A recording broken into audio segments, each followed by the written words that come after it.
এখন শুনবেন আজকের গুরুত্বপূর্ণ খবরের শিরোনাম। অভিবাসীবাহী উড়োজাহাজ নামতে দিল না কলম্বিয়া, শুল্ক নিয়ে পাল্টাপাল্টি হুঁশিয়ারি ট্রাম্প পেট্রোর। নাইজেরিয়ার সেনা ঘাঁটিতে হামলা, নিহত কমপক্ষে ২০। ট্রাম্প প্রেসিডেন্ট থাকলে ইউক্রেন সংকট এড়ানো যেত জানিয়েছেন পুতিন। ভারতের মহারাষ্ট্র থেকে ১ মাসে ৪০ বাংলাদেশি গ্রেফতার। চলতি সপ্তাহে আরও ৬ জিম্মিকে মুক্তি দিবে হামাস, জানিয়েছেন নেতানিয়াহু। গাজা পরিষ্কারে ফিলিস্তিনদের অন্যত্র সরাতে চান ট্রাম্প। অভিবাসীবাহী উড়োজাহাজ নামতে দিল না কলম্বিয়া, শুল্ক নিয়ে পাল্টাপাল্টি হুঁশিয়ারি ট্রাম্প পেট্রোর। যুক্তরাষ্ট্র থেকে পাঠানো অবৈধ অভিবাসী বোঝাই দুটি সামরিক উড়োজাহাজ নামতে বাধা দিয়েছে কলম্বিয়া সরকার, আর এতে বেজায় চটেছেন মার্কিন প্রেসিডেন্ট ডোনাল্ড ট্রাম্প। তিনি বলেছেন, কলম্বিয়া থেকে আসা পণ্যের উপর ২৫% শুল্ক আরোপ করবেন তিনি। জারি করা হবে নিষেধাজ্ঞাও। এমন করা হলে যুক্তরাষ্ট্রের পণ্যের পাল্টা শুল্ক আরোপের হুঁশিয়ারি দিয়েছেন দক্ষিণ আমেরিকার দেশ কলম্বিয়ার প্রেসিডেন্ট গুস্তাভো পেট্রো। ট্রাম্প ঘোষণা দিয়েছেন, কলম্বিয়া থেকে যুক্তরাষ্ট্রের বাজারে আসা সব পণ্যে ২৫% হারে শুল্ক অবিলম্বে কার্যকর হবে। সপ্তাহ খানিকের মধ্যে এই শুল্ক ৫০% উন্নতি করবে তার প্রশাসন। তাৎক্ষণিক প্রতিক্রিয়ায় কলম্বিয়ার প্রেসিডেন্ট গুস্তাভো পেট্রো বলেন, তিনিও মার্কিন পণ্যের উপর ২৫% হারে শুল্ক আরোপ করবেন। ট্রাম্প ও পেট্রোর এমন পাল্টাপাল্টি অবস্থান দেখা গেছে গতকাল রোববার। গতকালই যুক্তরাষ্ট্র থেকে পাঠানো অবৈধ অভিবাসী বোঝাই দুটি সামরিক উড়োজাহাজ কলম্বিয়ায় অবতরণের বাধা দেন তিনি। গুস্তাভো পেট্রো বলেন, আমাদের নাগরিকদের অপরাধীদের মতো চিহ্নিত না করে বেসামরিক উড়োজাহাজে পাঠানো হলে বরং গ্রহণ করা যেতে পারে। তিনি আরো বলেন, অভিবাসীদের অবশ্যই মর্যাদা আর সম্মানের সঙ্গে ফেরত পাঠাতে হবে। নাইজেরিয়ায় সেনা ঘাঁটিতে হামলা, নিহত কমপক্ষে ২০। নাইজেরিয়ায় সশস্ত্র গোষ্ঠীর হামলায় সেনাবাহিনীর কমপক্ষে ২০ সেনা নিহত হয়েছেন।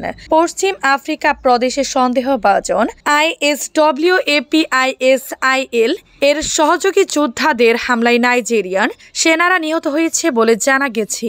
গত শুক্রবার উত্তর পূর্ব বর্নো রাজ্যের মালাম ফাতুরি শহরে একটি সেনা ঘাঁটি লক্ষ্য করে হামলা চালায় হামলাকারীরা।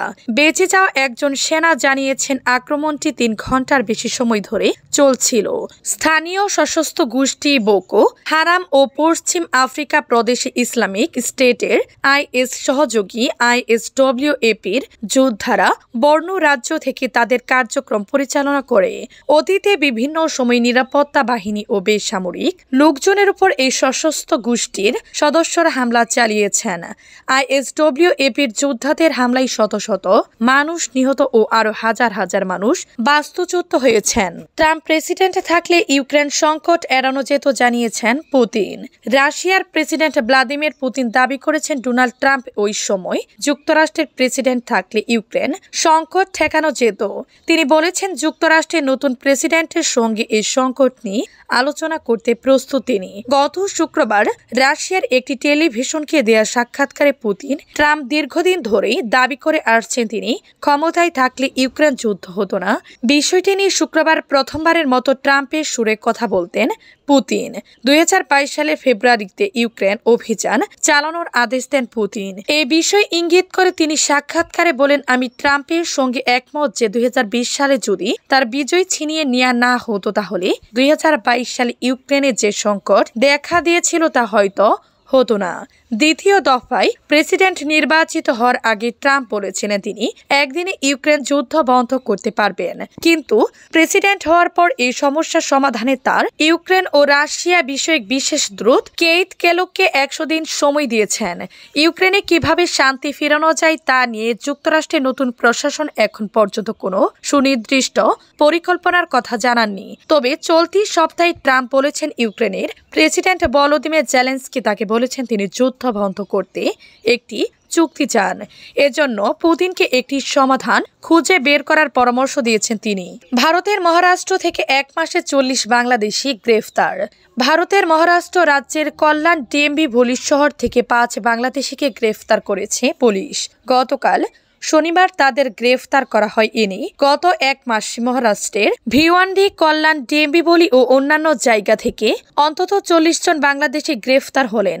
ভারতীয় সংবাদ মাধ্যম টাইমস অফ ইন্ডিয়া এক প্রতিবেদন এই তথ্য জানিয়েছে।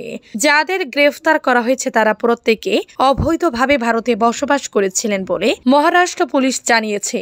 তাদের কারো কাছে পাসপোর্ট বা বৈধ কাগজপত্র পাওয়া যায়নি।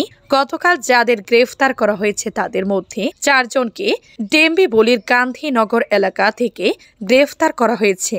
তারা দেশমুখ হুমের কাছে একটি চালের ঘরে অবৈধভাবে বসবাস করেছিলেন বলে অভিযোগ করেছিলেন। চলতি সপ্তাহে আরো 6 জিম্বিকে মুক্তি দিবে হামাস, জানিয়েছেন নেতানিয়াহু। ইসরায়েলের প্রধানমন্ত্রী বেনিয়ামিন নেতানিয়াহু বলেছেন চলতি সপ্তাহে আরো 6 জিম্বিকে মুক্তি দিবে হামাস। ফিলিস্তিনি স্বাধীনতাকামী সশস্ত্র সংগঠন হামাসের সঙ্গে আলোচনার পর গতকাল রোববার রাতে নেতানিয়াহু এ তথ্য জানান। ইসরায়েলের প্রধানমন্ত্রীর কার্যালয় থেকে দেয়া এক বিবৃতিতে বলা হয়, উল্লেখিত 6 জিম্বির মধ্যে 3 জনকে আগামী বৃহস্পতিবার মুক্তি দেওয়া হবে আর বাকি 3 জনকে মুক্তি দেওয়া হবে আগামী শনিবার। বিবৃতিতে আরো বলা হয়, ইসরায়েলি প্রধানমন্ত্রী এ বিষয়ে আবার বলেছেন চুক্তির কোনো ধরনের লঙ্ঘন সহ্য করবে না ইসরায়েল। গাজায় থাকা সব জিম্বিকে জীবিত ও মৃত ফেরত আনার জন্য ইসরায়েল সরকার কাজ চালিয়ে যাবে। বাস্তুচ্যুত ফিলিস্তিনদের আজ সোমবার থেকে উত্তর গাজায় ফেরার অনুমতি নেতানিয়াহু যুদ্ধ বিরোধী চুক্তির মধ্যস্থতাকারী দেশ কাতারের পররাষ্ট্র মন্ত্রণালয়ের বিবৃতিতে বলা হয়, বাস্তুচ্যুত ফিলিস্তিনদের আজ সকাল থেকে উত্তর গাজায় ফিরতে দিবে ইসরায়েল। বাস্তুচ্যুত লাখো ফিলিস্তিনি এখন উত্তর গাজায় ফেরার অপেক্ষায় আছেন।